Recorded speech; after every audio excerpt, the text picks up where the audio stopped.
Hello and welcome to the Villa Park podcast. It's me, Rich, and I'm back for another victorious match reaction show.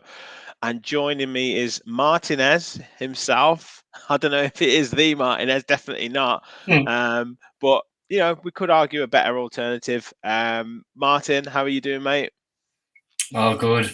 All smiles after another away win, and I've done this one in tribute to my man of the match, which I'm calling early. Oh, we've lost you, mate. We've lost you, but I think we know what he's saying. Oh, I there think, you are. You're back. You're back. yeah, You're no, I back. was saying, here's my man of the match right there. Yeah, yeah. Well, we'll come on to him. We've got lots to cover in this game. We're going to go through our general thoughts on it. Another great away performance, clean sheet, 1-0 win. So get your comments coming in. What you thought of the performance? We're going to shout out some players, go through the stats, and give our man of the matches. And I think we'll be fairly unanimous in what we're saying. Also got the legend himself, George. How are you doing, mate? Evening, boys. Yep, I'm good. I'm good. Can't complain. How you doing, lads? You all right? Yeah, very well, mate. Very well, and And that, it's getting a bit of a habit these victory pods, mate, isn't it? Oh, it's easy when you know how, isn't it? I mean, we get into it in a second, but I know we talk about 5 wins in 7 under Emery, but it's it's actually 6 wins, a draw, and 2 defeats since Mr. Gerrard left the building, and 19 points from 27 from a possible 27. I know I put my pin my flag to the mast in terms of Gerrard, but it can't be ignored now, the fact of the impact that he had, or the impact that's now come about from him leaving. I mean, like I say, that's almost top four form, isn't it? For them last 9 games, it's crazy. yeah, Yeah. exactly. Oh, sorry, Mark. Go on. No, you're all right. You're all right. Exactly, because see, the thing with Gerrard, when he in his playing days, he had this little bubble that he had to be the best, and no one was accepted into that bubble. So he was obsessed with pushing people out the way. And I kind of think he's brought that into his managerial career, that little bubble, not accepting help probably from other people, that he had to be the best. And the fact that the lads weren't performing, maybe the ego started to show a little bit, which is probably where he lost the players. So that probably plays into factor where someone like Emery, probably not as a prolific playing career, if you will, he's more about coaching players, putting them first before his ego, and that's something that's really made a huge difference since he's come in. Yeah, yeah, absolutely. I 100% agree. And Georgia, it was evident from that Brentford game, and I know there was a bit of criticism for the players when we got that 4-0 win. The shackles are off, but it seems to it's obviously transpired, and it's evident to see, there's a plan, there's a definite way of playing. There's players that are playing with confidence. There's a structure to what we're doing, and it can't be classed as a new manager bounce anymore, can it? No, it's been such a good start under him. I mean, we always sort of wondered whether did we overrate the players in our own minds? Were they better than what we thought, or were they worse than what we thought? Was it the manager? Was it a lack of effort?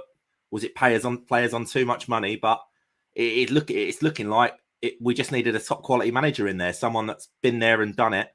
Emery's had a glittering career, and he's come in and pretty much transformed us. I mean, it's ridiculous, really. 5 wins in 7. When's the last time we could say that in the Premier League? It's been a long, long time.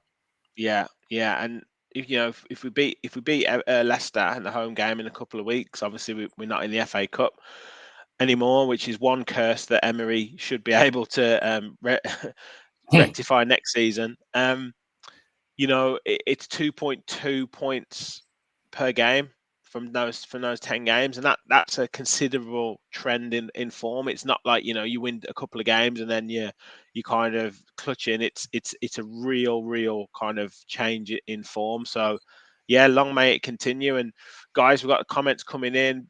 Bobby giving us the fist pump. That's great. Michael, good evening. Good evening, mate. Thanks for joining us. Alfie's Reef in the house. Evening all. Duncan, hi all. Great win. Heralio, love watching the Villa pods after a win. Brilliant, mate. Two ones in the house. Hey, my people. Great to have you on board. Deontay, great support for us on Twitter. Fantastic, mate. Happy Sunday. That's now 3 out of 3 away wins for Emery since he joined Villa. Rachel, evening all. Gary, evening, mate. Thanks for joining. Duncan says Gerrard was tactically dire, but did have good signings. We'll come on to some of the performances and some of the players. FM Rage, come on, you up the Villa. Raylio says, please, no one say we're 3 points off sixth. Would be if we had extra 15 goals in the 4 column. We're 4 points off sixth. Yeah, we've got one thing we need to start scoring a few more goals. Obviously, we'll talk about the goal score a bit later, but it would be great to kind of. I think you've got to get the tactical shape first, George, and you've got to get that right, the foundations. But it would be nice to kind of get 1 or 2 more goals. Yeah, it would. It's they say, don't they, all good sides start with building from the back and getting solid and stopping conceding goals, and then the rest hopefully follows. And that seems to be the sort of trajectory we're going in. We spent half the season slagging off Tyrone Mings and Ezri Konsa, saying they're a liability at the back. All of a sudden now we look rock solid. We're going into games expecting clean sheets, and when was the last time we could say that? So slowly. I mean, we haven't got huge attacking options now, obviously with the sale of Ings in the week, which I'm sure we'll talk about. But the criticism for Ollie Watkins, and then he pops up and bangs the winner in yesterday. And this is the third manager now that's backed Ollie Watkins to the hilt. So I think we need to start listening to professionals and start seeing what he does do rather than what he doesn't. Yeah. We'll get your general thoughts on the game in a second, Martin. Just in terms of reaction to, how it was. We got the 1-0 win. Gary says such a better and strange place to be on a podcast when we're winning. Tyrone with a bit more of a cautionary tale. I'm hearing stats that Gerrard won 4 of his first 6, so we should still be cautious, but this feels different. I see everything Emery's trying to do, unlike Gerrard, and Duncan says Emery has a clear tactical plan. Gary says that Arsenal were in our position last year, and I feel Emery is a better manager than Arteta. We could be up there with them next season. Now that is some serious ambition. That's some serious ambition. Yeah. It's an improvement, and that's what we needed now, is to continue the growth. Yep, stay grounded and build a strong base for the season ahead. Absolutely, Alfie. So yeah, let's just get into talking about the game, Martin. So yeah, 1-0 win. That's obviously a lot of the time the perfect away performance, clean sheet, and it shows that if you're defensively solid, then you only need one chance to score. But we'll get into the stats a bit later. But what were your general thoughts on the game and on the performance? My general thought is Steven Gerrard should keep his drones away from St. Mary's Park. No. First half, I have to say, we were absolutely outpassing them every single way. Because passing through the lines, getting in behind the box or behind the defence, getting the balls into the box, not just like a cross, like a silly cross over the top. It was getting in and doing a cutback, and it was just brilliant. And it was kind of killing us the final third just a little bit, which I felt that if we got 1 goal, I felt maybe we probably could have got 1 or 2 more with Jacob Ramsey's chance that Bailey set up, and then Bailey missed a bit of a sitter himself, unfortunately. And then thankfully they had their goal disallowed for offside in the first half, which I thought might have killed our momentum a little bit. And I thought the drone was going to kill our momentum, if anything, because when that came on and then we were sitting outside, there it is, Steven Gerrard's new toy. But I don't know where the 2 minutes at a time was coming from, because I could have sworn we were out there for a lot longer, but maybe they were just doing the on-field decision just to get it over with. But then the second half was shaky for a little bit. I have to say Southampton did have their spell where I thought they might nick 1 or 2 here, and Martinez pulled off a great save from, I think it was Che Adam with his feet, a save from the winger as well, James Ward-Prowse took his goal well, but thankfully it was disallowed. And then great ball in from Douglas Luiz from a free kick, for Ollie Watkins to head the ball in, probably silence some critics, which his form shows. He's got 4 goals, 2 assists, probably in 7 games, which yes, you could say he probably have a lot more because of the chances he's missed, and I think that's what people are focusing on. But what more do you want? They're good numbers for 7 games, so I'm happy overall, and I felt that anything less than a win would have been disappointed because of how dominant we were with Kamara and Luiz, with Jacob Ramsey carrying the ball, who was a huge miss over the last few weeks, but we still managed to get some good results even without him. So I think it's gonna look good for the next few weeks because there's a late European push. So hopefully we can build on that. Wow, look at that. Talk of Europe, George. I mean, I know you're more the cautionary tale. You're more the cautious Villa fan on the Villa Park pod. So, but in terms of, before we get into kind of like dreaming and all that, because I do think this result does put a little bit of a marker down in terms of like where we stand in the league. But talk about the key moments. They did fall our way, didn't they? A little bit. I know we maybe could have had a couple of penalties that were, maybe little bit contentious, but definitely the big decisions went our way, didn't they? Yeah, I guess so. I mean, the penalty you're talking about for us, I thought it was a reasonable shout. To be fair, Yeah. I mean, maybe the keeper slightly got there, but he definitely made contact. Was it Ramsey? It was on, wasn't it? Yeah, Ramsey had 2 shouts. Yeah, I mean, I was screaming for a pen, and I'm sure you boys were as well. But it goes either way, those decisions, and that one didn't quite go for us. On the Southampton disallowed goal, again, very close call, and then the second one. That was the real contentious one, and I did think that was going to get given that goal. But then when you look at it a bit later on, I think people were sort of more looking higher up the body and thinking, what was the challenge on Ward-Prowse? Was it Ward-Prowse?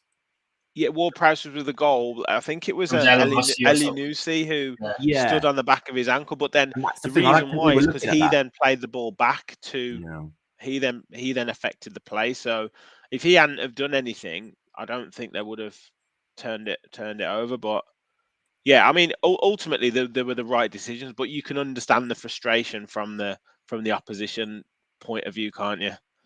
Oh, of course you can, mate. You're going to be fuming, aren't you? Because they were just, at that time, it was almost a lifeline for Southampton because we dominated the game up until then, and they were just starting to get a bit of momentum. And if that goal goes in, and it counts, the chances are they probably go on and win the game.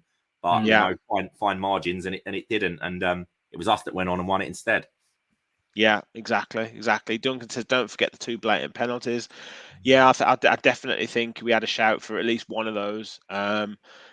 It's that kind of clear and obvious error. It's a grey area, isn't it? Whereas if the ref had have given it, he probably wouldn't have overturned it, but there's probably not enough to make it a penalty, I suppose. Rachel says, I just hope we get quality and fix the imbalance of the team functions better, not just panic buy. Deontay, that drone couldn't stop us from getting all 3 points on the South Coast. Definitely not. Gary, getting points but still 11th just shows how bad Gerrard was with the same team. It's definitely closing up in that. We'll get onto the tables in a bit, but it's definitely closing up there. John Steele's joining us. Martinez needs to keep the captaincy. He's been immense. It's like he's become twice as good since the World Cup. Yeah, we've got to mention him in a bit, but we will get onto Martinez because he's just crazy at the minute. We need a wing at the very least, otherwise Bailey will start every game. Let's face it, from Heredia, when Emery came in, we would have taken Prem survival, which didn't look nailed on when we lost at Fulham. So this season is a freebie for Emery as far as I'm concerned. But we've certainly got the momentum at the moment, which is great to see. Martin, you touched on it before. I want to do a bit more on it in terms of the key moment for Villa. The Watkins header, there it is. Brilliant ball in from Luiz, and just about manages to stay onside and attacks the ball, heads it down, and that's the key moment, isn't it? And you live for those moments. That's what all the hard running, that's what all the hard work does, and that's the reward that you get, isn't it? Absolutely, and I think that was probably the only real good chance he had in that game. I don't think he had any other chance. He worked hard, don't get me wrong. He really worked hard. He brought players into the game, Ramsey, Buendia. He brought everybody into the game, and that was the only good chance he had, and he took it very well. Bit of a catch-22 for me, though, because Bazanu was Irish, and us Irish people like lads in the Premier League. We like to see yeah. As a Villa point of view, fuck him. I'm absolutely delighted for Ollie Watkins. So, but no, he had a very good game, and I think we should start to probably be a bit more respectful. Don't get me wrong, he will miss a load of more chances. He's one in every 12 chance, and I've always said it. And we'll probably have to put a bit more respect. And like George said, that's the third manager now that someone's backing Ollie Watkins to the wall, and someone like Emery, what we're saying all over Villa Twitter, we're saying on these podcasts, other podcasts, is trust him. And if he trusts Ollie Watkins to lead the line, then I think we should too. That's just it, isn't it, George? Really, yeah, I think you mentioned it before. You know, if we've got a bona fide manager, if we're saying that, and he's picking Watkins, he may bring someone in to kind of be competition. But at the moment, Watkins has got the shirt, and we've got to back him, haven't we? Yeah, of course we have. I mean, he's been there a long time now. You know, your clubs are supposed to love your number 9s, aren't they? And you know, and he's ours. He's given us a fair bit of service now. His goal record isn't too bad over the 2 or 3 seasons I think he's been there. You know, he does miss a few chances. We all know that, but at the end of the day, he's our main man, and we've got to back him because he's a confidence player. You can see it. You know, when things are going well, you can see how much it means to him, and you can see when it's not going so well how much it affects him. And I think the crowd's got a big part to play in that. Yeah, and I do think as well, he's always very well spoken. He's always very professional in his interviews, and he does say, like, look, I need to be more clinical. I need to score more goals. He works on his game quite a lot, and you know, we get frustrated. Of course we do. Of course we want more goals out of him, and there are times where his touch needs to be better under pressure and things like that. But working hard and trying to improve is definitely something that we can certainly level at Watkins. There's no other player in the Premier League, I don't think, that works as hard as Ollie Watkins is there. So yeah, no, I completely agree, mate. It's we've got to back him. I think and he tends to score his goals in bunches. So hopefully this is a time where he's going to get 1 or 2 goals. So yeah, great. Let's. I mean, Paul's here said, I'm positive about the fact we don't have to play particularly well to get results. Can only see it improving the more of his own players he brings in. And I think that's a really key point. But in this game, I don't actually think we played badly. I mean, I'm going to go through the stats. And if you'd have watched Match of the Day, I don't know if you boys watched Match of the Day, but I watched it. They give us a bit of a bad view. Yeah, they kind of said that it wasn't bad, but it was like they didn't really focus on too many chances for Villa. I don't think there were that many clear chances in the whole game. It was we contained Southampton, but we also dominated the ball. So, 63.5% possession, 36.5% possession for Southampton. Both teams had 5 shots on target. We had 16 shots across the whole game. So we had double the amount of shots that Southampton had. We dominated touches, dominated passes. They had more tackles. They had way more clearances than us. So on the back four. They had way more fouls conceded than us. So in terms of like an away performance and controlling the game, yes, Martinez made a couple of saves, one right at the end to kind of keep us in it. Although I do think that was a little bit of a camera save. I have to say, like, that I don't think we were really, really, really struggling in that game. Like those stats they had don't. 10 minutes. They had a 10-minute spell when they were on us, really. But other than that, I thought it was, especially the first half. I mean, at half time we had 78% possession. Yeah, I thought I was really, really impressed with the first half, as I was saying on our group chat. Just all the quick, incisive passing, the movement. All right, as I think you said, Martin, at the final third, it didn't quite happen. But fair play to Southampton; they defended well themselves. And they're in a battle to try and stay up. But Southampton very, very rarely threatened us, and I would say it was as comfortable a performance as we've probably put in this season, especially on the ball, because normally we've either counter-attacked our way to winning or nicked a goal here and there. But this time we showed a bit of class and a bit of just a bit of style, and I enjoyed it. Yeah, exactly. And I just want to touch on that, like 70 possession for Villa, unheard of. Exactly. Like, when was the last time any of us even heard that? 78% in a Premier League game, away from home now, mind you, of possession. That's incredible. And if he brings in better players, God knows what type of football we're going to be playing. Yeah. Yeah, absolutely. Gary said, I'm happy with defensive midfield at the minute, but I'd still change the front line. Watkins is a hard worker, but no skill for him. Michael said, we're playing organised football, which is a huge difference. Definitely, when you've got structure, you know that you get a chance to get a goal, and that's all you need at the end of the day. Duncan thinks Watkins will be our left winger long term, whether we buy a new striker in January or the summer. Or so. Yeah, Deonta said if Emery can achieve results like what we are seeing now, 5 wins from 7 with his current squad, just imagine what we can achieve next season when the squad will be more moulded in his image. Absolutely. The build-up play was great, but I wasn't really happy with Bailey and Watkins, says Gary. And Heralio says Bailey scuffed 2 clear chances, one on his right foot and then a slip on his left. Should have left it for Ramsey. So the chances were there. I do actually think, though, that there is more kind of harmony with Bailey and Watkins starting to come to fruition. Like they're starting to work a little bit better together.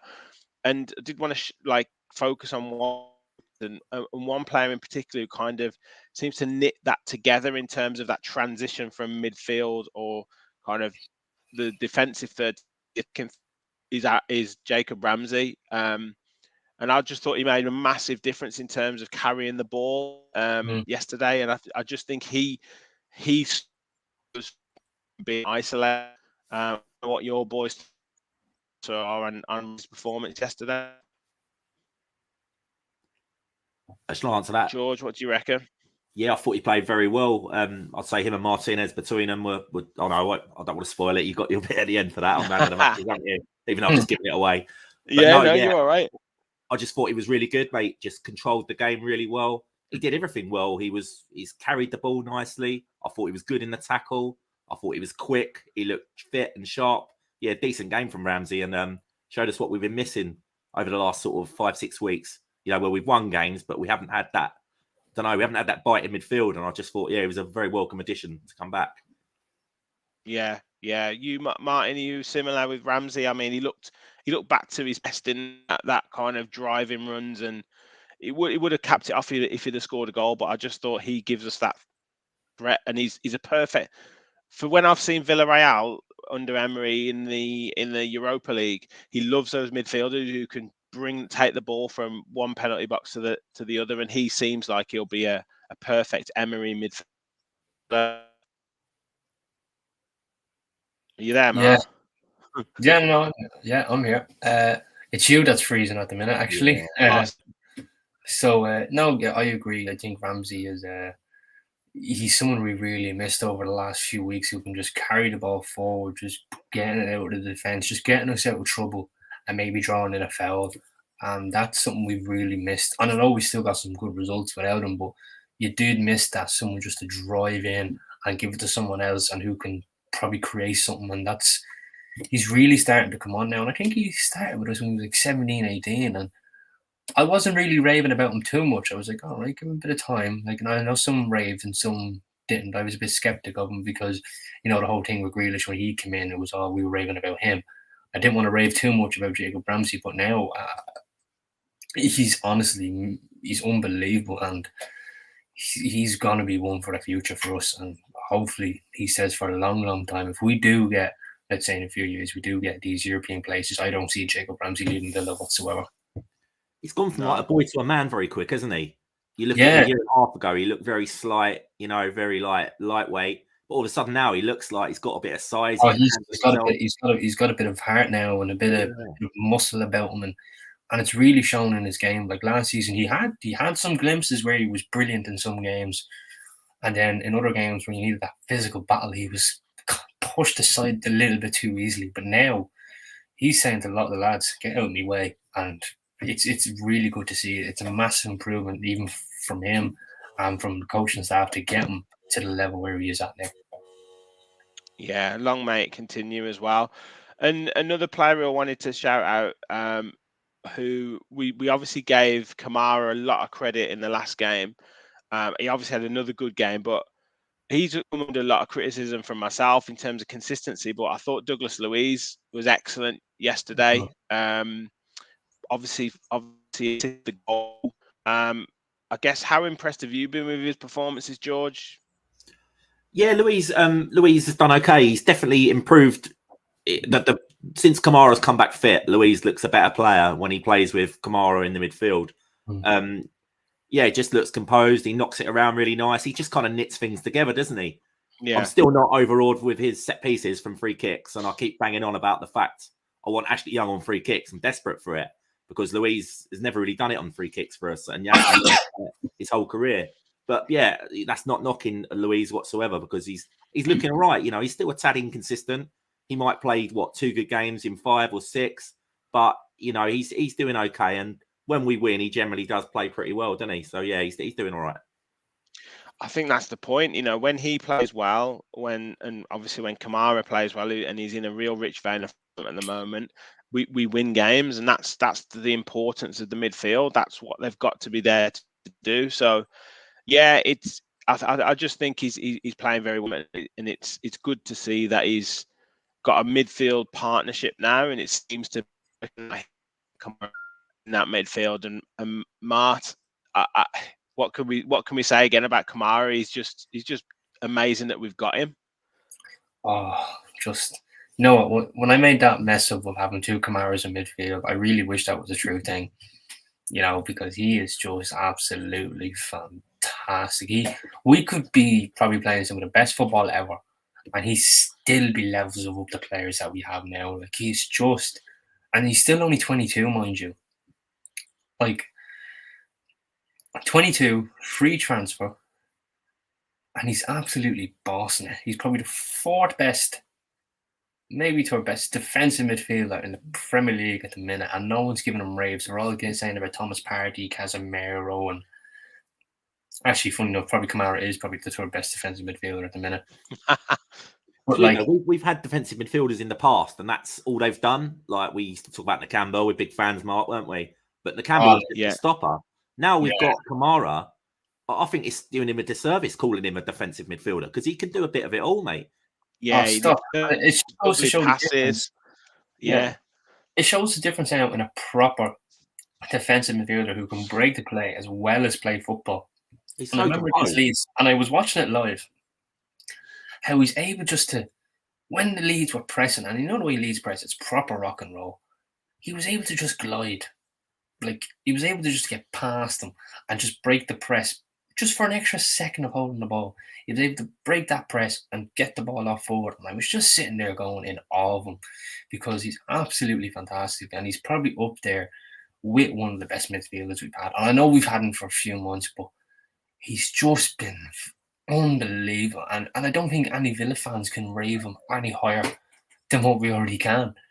And if we get better players around Kamara is going to be up there. He's going to be top notch. And you're talking triple figures if anybody wants to sign him. Yeah, he's definitely adding zeros to his price tag every game that he plays at the moment. I've got a comment here from John saying, "I'm okay with nobody bigging up Kamara. We need to keep him." Same. Keep him under the radar. Definitely.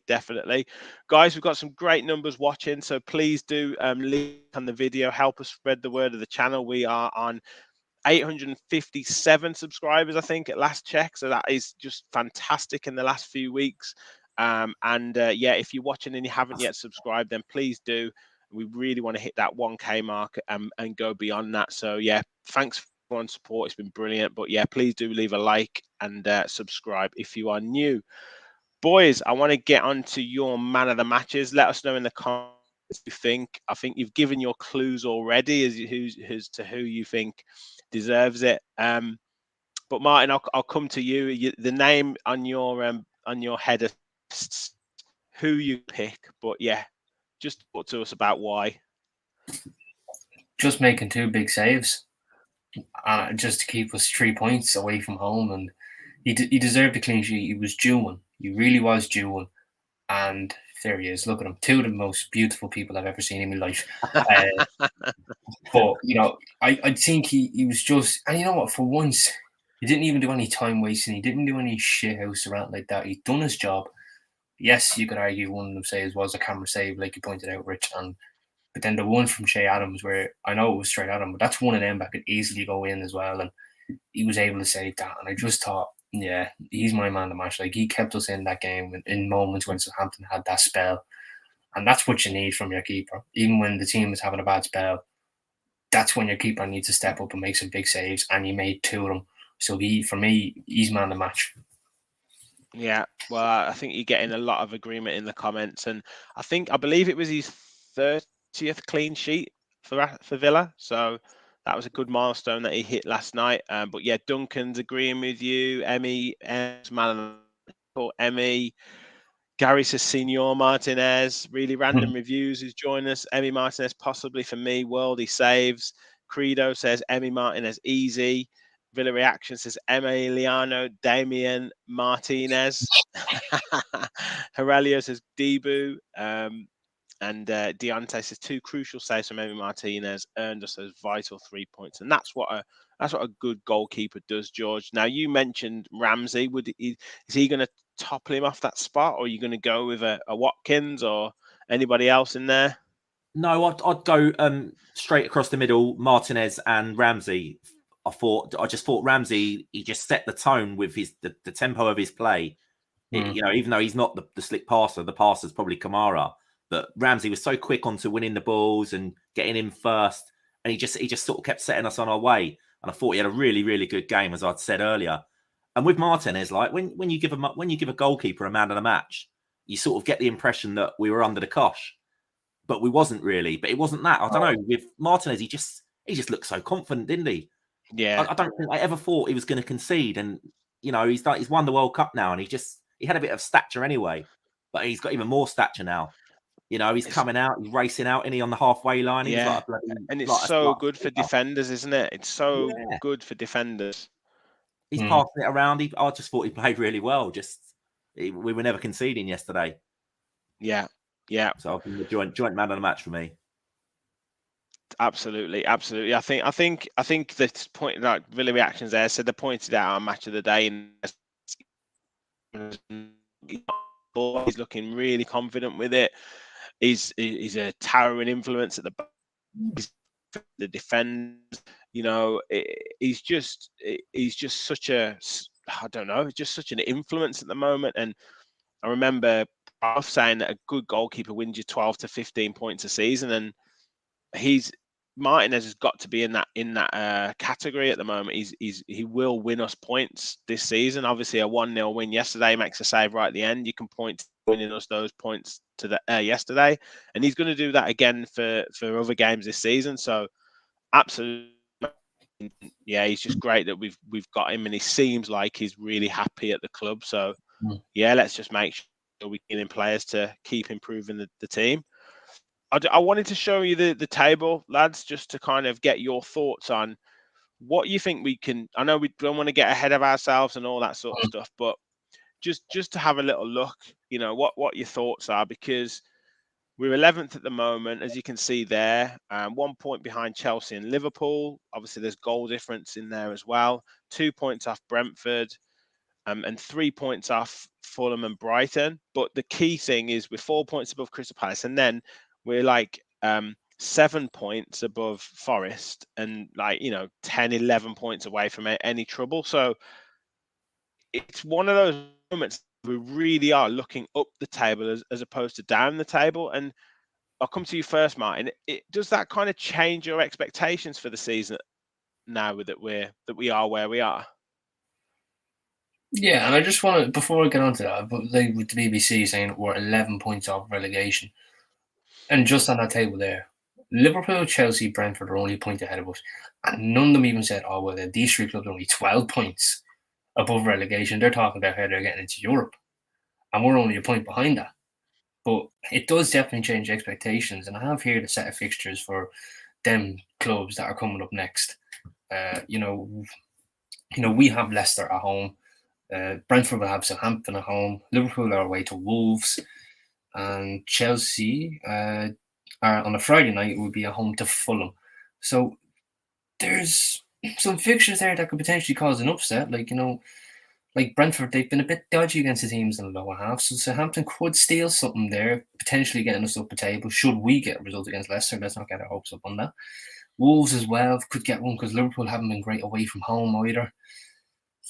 Brighton are home to Bournemouth. Bournemouth could snatch one, and Fulham have been really good this year. They could even get themselves Yeah, they've got points. Tottenham Chelsea. tomorrow as well, haven't they? So, So, like, yeah. if them games go in our favour and we beat Leicester, it's going to be and let's say you do get them wins. Obviously, they're in February, but I bet you now some players who aren't with us are looking at the table going, looks a bit tasty to be going to Villa because there could be a late European push. So hopefully Emery can try and pull 2 or 3 more, which Fabrizio Romano said that 2 or 3 more could be coming in the door, which you would think Guendouzi and hopefully Dembele. So it definitely does change expectations for me this season. And fair enough, I'm not going to go and jump around and say, we're going to get Europa League. Even if we got Conference League, that's still a good achievement in itself, considering where we started. So, or even anywhere in the top half, considering where we started, I wouldn't necessarily turn around and say it's a bad season. And then next year, you're definitely thinking, yeah, we should be pushing for Europe now.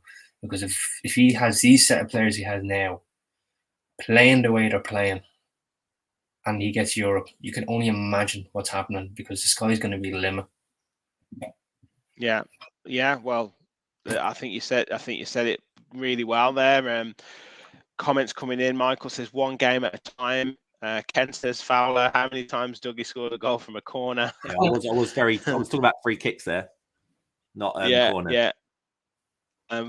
Duncan says Fulham will fall back. Tottenham aren't that good either. It's a good shout. The team's coming back into the mix. In reviews with our form, we will be top 6 easy. Imagine playing so well so long just to catch up. Gerrard left us in serious trouble. John saying that I've looked at the remaining fixtures and I think we'll finish on 55 points, which wouldn't be a bad return. 10 points above what we finished on last season. So I don't know where that would get us in the league, maybe 8th or 9th, maybe just squeak into that Conference League. Rachel still thinks top 10. Gary's saying think Brighton and Brentford will improve. We'll wait and see on that.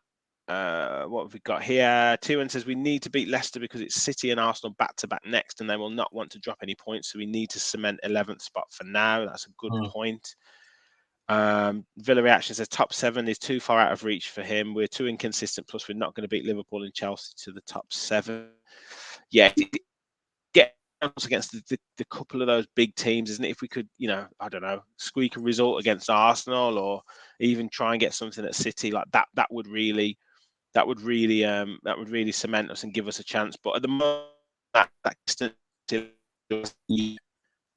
hit us, has it? I know we've won. We beat Tottenham away, we beat Southampton away, we beat Brighton away, but really that consistency level, we need to kind of get a result against a really big side, and then kind of, the Leicester home game, for example, we're still in that mindset where these games are. We could lose it as fans. We're still in that kind of mindset at the moment, aren't we? Yeah, and it's hard not to be because I always say it to my mates over the years. The second any of them, I like a bet, lads, and the second they all start putting Villa in their bet, I'm like, no, I don't like it. I said, don't do it, lads. They'll let you down. This is what we do. I said, don't put us in. They're putting Arsenal's in, United's in, Villa's in. I said, don't put us in. It'll ruin it. But there's winnable games there to be had. For me, I'm still looking at top 10. That was my expectation at the start, or my hope at the start. And it still is, because the second we start expecting Europe, and it doesn't happen, then the negative, it's the hope that kills you, and all the comments you get. Oh, they let us down, Let's just, one step at a time. We get ourselves in the top half, try and establish ourselves, and and maybe next season we push on. And also the thing that thinks we won't get there for me is we've got to go second half of the season now. We've got to go to Liverpool. We've got to go to Chelsea. We've got to go to United. We've got to go to City. And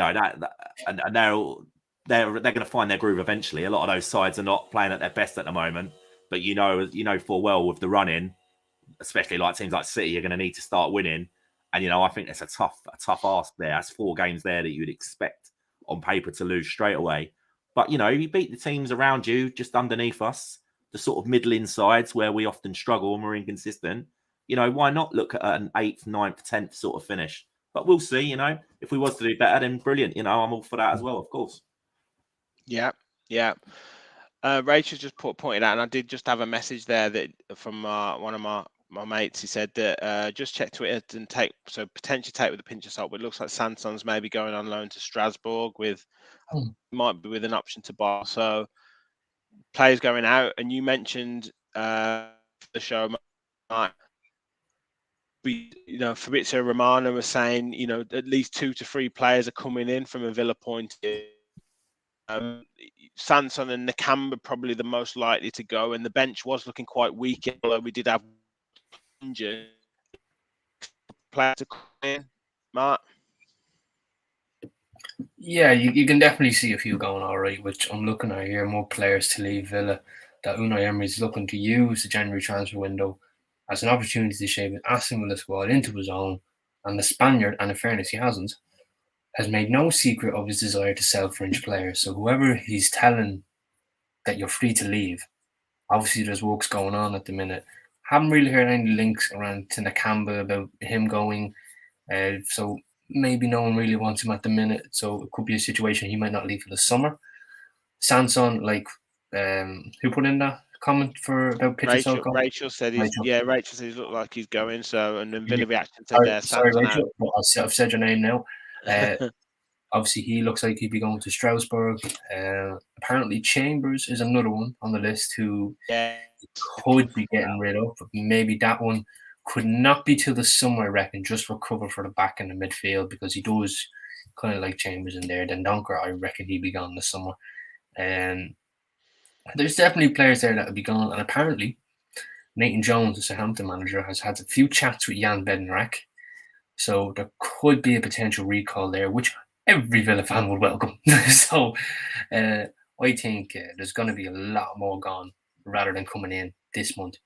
So, and it's Emily all our depth though, Mark, haven't we? I think it's a bit of a risk getting rid of all them and then, not having the players come in.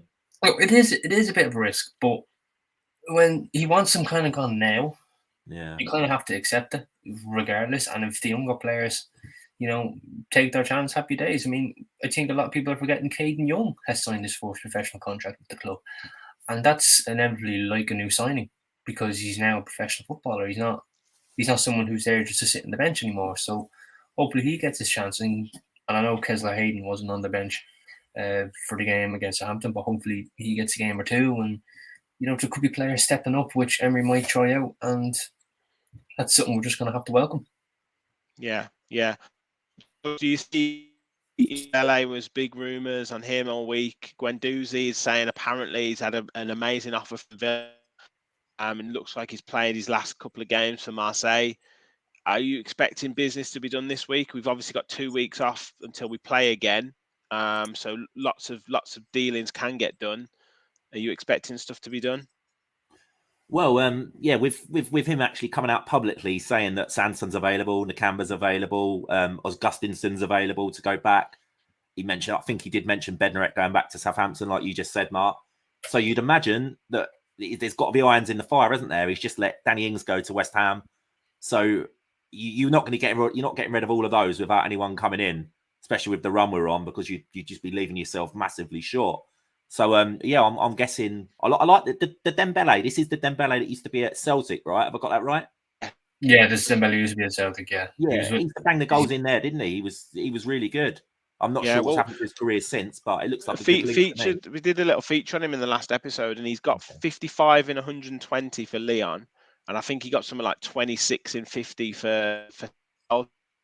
It's only this season they've signed Lacazette again, and he's kind of dropped down the pecking order. But last season, I think the season before, the number one striker. It's just, I guess he's maybe had an injury, maybe just fell out of favour slightly. But I mean, that goal record, you can't argue with that. And at 26, he's 4 or 5 years younger than Dangs. So I don't know. Here we like 3 million. Where's that fee come from? That sounds like he's got 6 months left on his contract. Right. So he can obviously either go now, and I guess in his mind, it's probably, and his agent's mind is hold out for 6 weeks, and you get your stock goes up in terms of what wages you can demand. Whereas if but then he might get injured or something. So Who knows? Who knows? But I do think we will end up getting. I've put out on Twitter, and we're going to do a great show that coming up this week, possibly tomorrow or certainly Gareth, the football analyst who's regular on the show, does our talking tactics shows, which we'll be doing for Southampton as well. But look out for that. He's done some real detailed analysis on the players that are getting linked to, I think, 6 or 7 different players, comparing them, looking at their stats currently this season, comparing them with 1 or 2 players in the current squad. So look out for that. It'll be hopefully tomorrow, but certainly by Tuesday. So yeah, please do check that out and make sure you subscribe to the channel to get your notifications turned on, so you know when we're going to be doing that show. But yeah, it's exciting times, boys. It is really exciting times. I don't think since we've started this pod, lads, I don't think we've had such a positive time as Villa fans. I mean, how great is it, Mark? It's fantastic. Like, I mean, we were even talking positive about how I went over and I'm undefeated at Villa Park, and we were raving about that as well. And even just games previous when Emery was appointed, it's just a feel-good factor at the minute. It's quite refreshing. I mean, I know with Gerrard we had a few feel-good factors, but it was kind of here and there. But now it's not a new manager bounce at Emery. He is looking to improve our squad now, and he's very vocal about how he loves us on his Instagram. From the away support, and apparently when he got back on the bus, he opened up a laptop straight away. He is just so dedicated to trying to make us so much better than what we already are. And that's just an elite manager. And that's something that we should really, really cherish and give him all the time in the world, because I believe he can really take us places. Absolutely. I couldn't have said it better myself. Michael's actually made a great point, and I don't want it to be like, oh, we're finishing off with this. But we must give a shout out to the women's team. I watched the game yesterday live on Sky away at Man City. They've now taken 4 points off Man City this season. They played them first game of the season, 1-4-3. Drew yesterday away from home, 1-1. Some wonderful players in the side now. Rachel Daly, Kenza Darley is just a fantastic player. Jordan Nobbs in there, Kirsty Hansen, Lucy Staniforth, some real quality players now, and yeah, just doing really well. I think they're 6th at the moment still, but pushing up the table. Fifth, they might even be 5th now. I think they're only 4 points off Man City. Great. Well, it's just great to see, and they're gonna give some league, the Arsenals and the Chelsea, they're going to give them a real game. So yeah, must shout out the women's team. And I obviously live in Newcastle, Martin lives over in Ireland, down in what can't get local. We're not local, so can't really get to the games. But if you are local, please, because they're doing a phenomenal job this season. So yeah, shout out to the women's team. It's great to see them got international players in their side. It's just fantastic. So just amazing. Yeah, I'll do my best to get over to a women's game, hopefully. Yeah. Villa reactions: Aston Villa men versus Aston Villa women. Who would win? Look, we don't want to compete them against. We don't want to make them compete against each other. Ryan in the house, good to see you, mate. Carla Ward is building an excellent ball.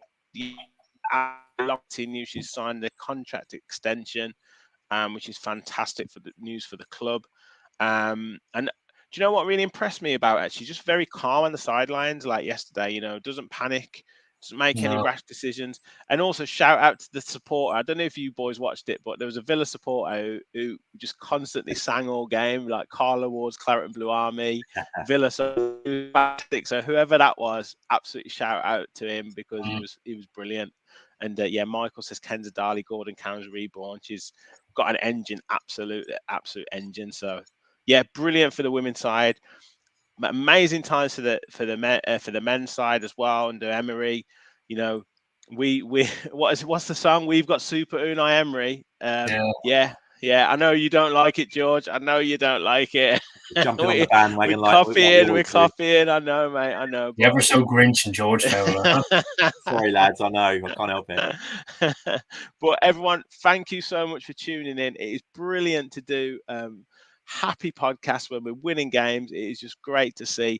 Thank you for all your support. Please, as I say, please do like and subscribe. to the channel. Help us hit that 1,000 mark. We're going to be back in the week with talking tactics, with transfer talk, hopefully sport shows, talk about the players. As always, we all follow the Villa. Thanks everyone. Bye bye.